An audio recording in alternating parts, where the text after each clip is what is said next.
جان ہے عشق مصطفیٰ روز فضو کرے خدا. فضو کے مطلب بڑھانا ہوتا ہے کہ نبی کی محبت یہی جان ہے اور اللہ تعالیٰ اسے اور بڑھائے.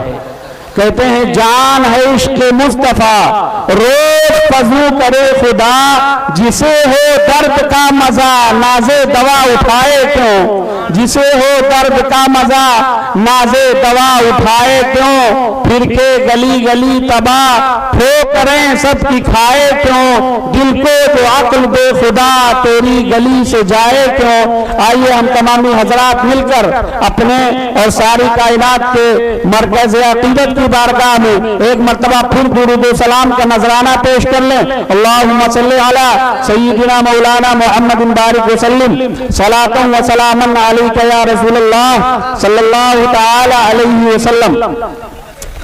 اللہ رب العزت کا بے پناہ احسان اور اس کا فضل ہے کہ اس نے ہمیں انسان پیدا فرمایا جسے اشرف المخلوقات کہا جاتا ہے.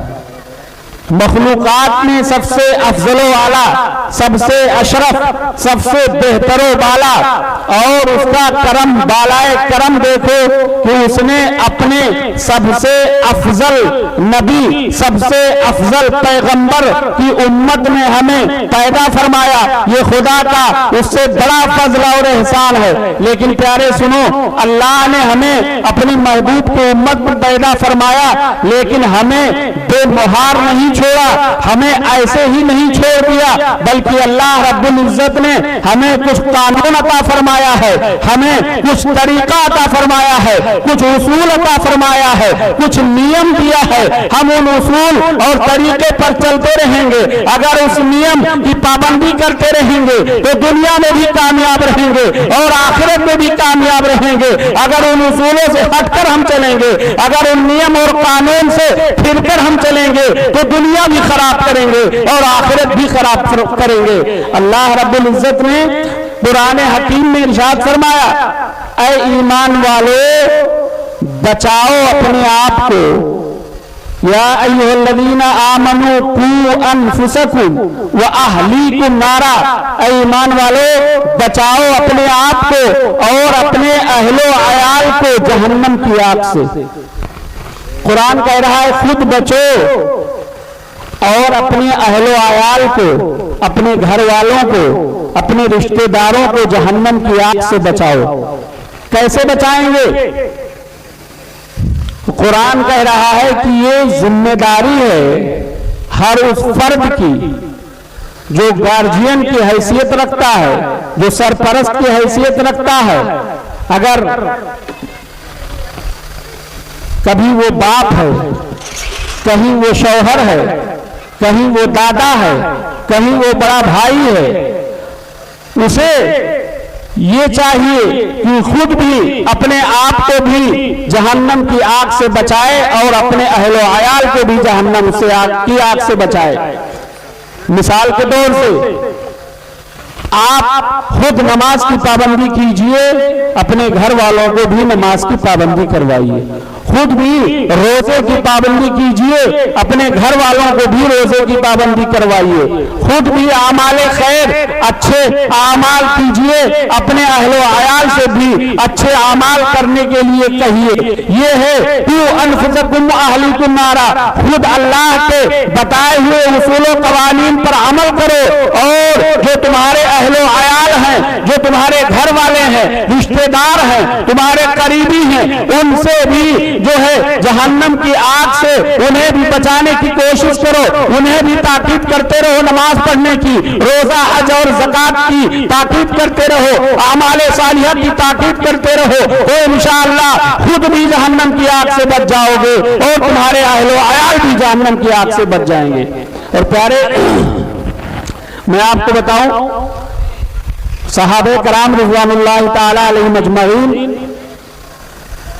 اس آیت کی مکمل تفسیر تھے. رسول اللہ صلی اللہ تعالی علیہ وسلم کے اسوہ حسنہ پر مکمل طور سے پابند تھے.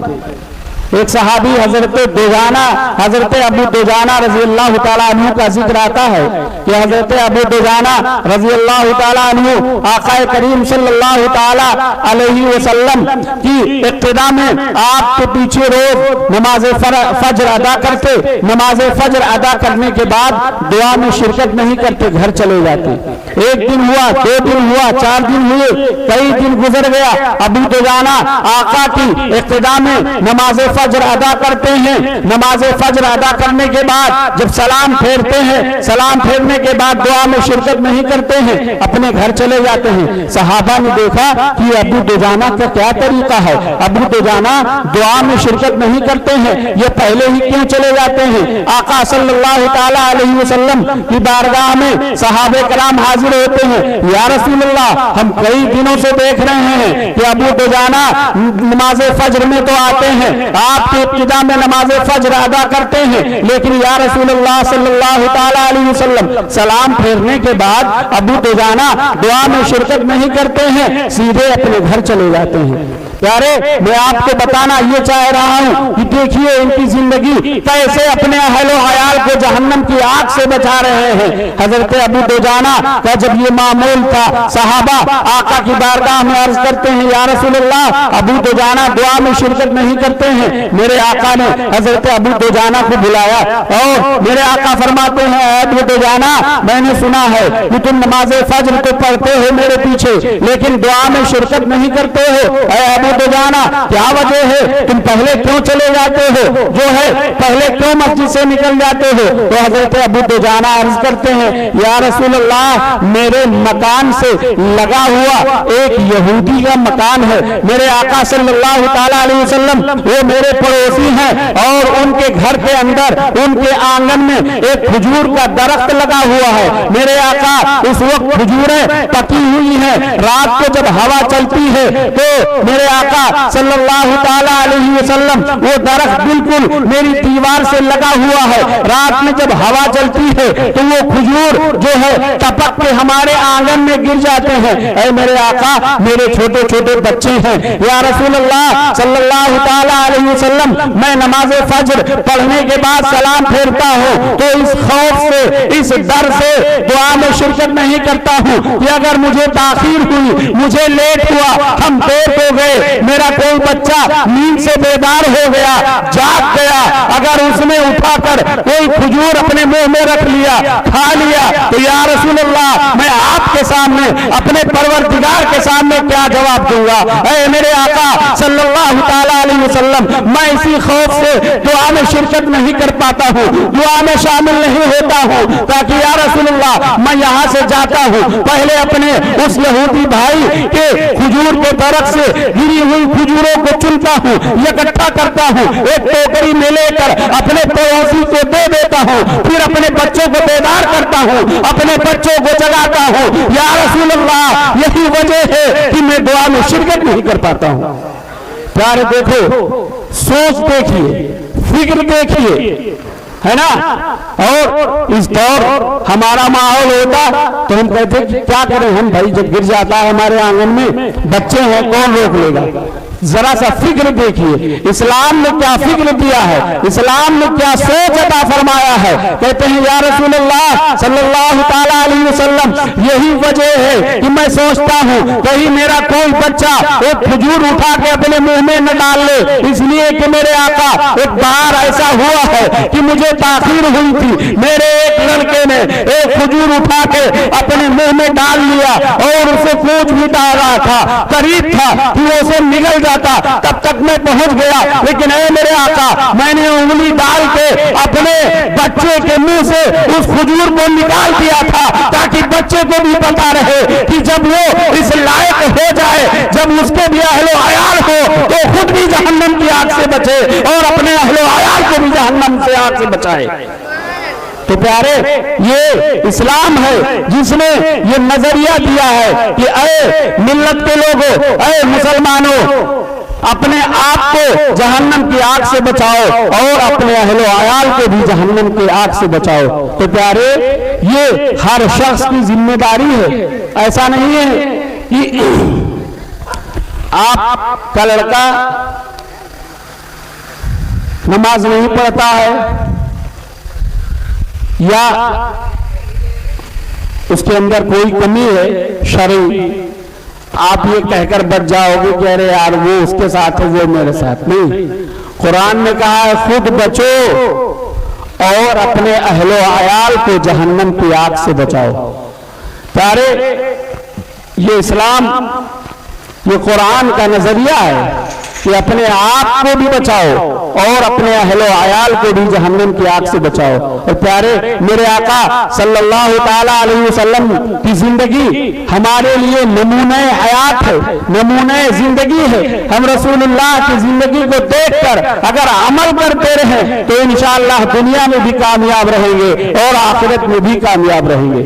اور صحابہ کی زندگی، صحابہ کرام رسول اللہ کی زندگی کو دیکھتے تھے، جس طریقے سے رسول اللہ صلی اللہ تعالی علیہ وسلم کرتے تھے یا کہتے تھے، اس پر کما حق ہی صحابہ کرام عمل کرتے تھے۔ ایک حدیث شریف میں آیا ہے کہ ایک صحابی ایک راستے سے گزر رہے تھے، گھوڑے پہ بیٹھے ہوئے، تو راستے میں ایک جھاڑدار درخت تھا۔ وہ صحابی جب راستے سے گزرے تو آگے نکل گئے، پھر اپنے گھوڑے کو پیچھے لیا اور اپنے سر کو اوپر کیا، پھر اپنے امامے کو اس جھاڑدار درخت سے الجھایا، پھر پیچھے آئے، اسے نکالا اور آگے بڑھ گئے۔ جو ساتھی تھے صحابہ کہنے لگے کہ اے میرے ساتھی یہ کیا معاملہ ہے، آپ آگے نکل گئے تھے پھر آپ پیچھے ہوئے، اپنے امامے کو الجھایا، پھر اس سے نکالا، پھر آگے بڑھے۔ تو جانتے ہو یہ صحابی کہتے ہیں میرے ساتھیوں سنو، ایک بار اس راستے سے میں گزر رہا تھا، میرے آقا صلی اللہ تعالی علیہ وسلم بھی تھے، سواری پر سوار تھے، میرے آقا کا امامہ اس جھاڑدار درخت سے الجھ گیا تھا، میرے آقا صلی اللہ تعالی علیہ وسلم نے اسے چھوڑایا، پھر آگے بڑھے۔ آج جب میں گزر رہا تھا تو مجھے یاد آیا اسی جھاڑدار درخت پہ میرے آقا صلی اللہ تعالی علیہ وسلم کا امامہ الجھا تھا، میرے دل نے کہا کہ پہلے رسول اللہ کی سنت کو ادا کر لو، اس کے بعد سفر جاری کرنا۔ اگر رسول اللہ کی سنتوں پر عمل کرتے ہوئے سفر جاری رکھو گے تو انشاءاللہ سفر میں کوئی پریشانی نہیں آئے گی، دنیا میں بھی کامیاب رہو گے اور آخرت میں بھی کامیاب رہو گے۔ تو پیارے، یہ آقا صلی اللہ تعالی علیہ وسلم کی زندگی ہمارے لیے نمونہ حیات ہے۔ ہمیں اسلام نے یہ طریقہ بتایا ہے کہ ہم اپنے آپ کو بھی جہنم کی آگ سے بچائیں اور اپنے اہل و عیال کو بھی جہنم کی آگ سے بچائیں۔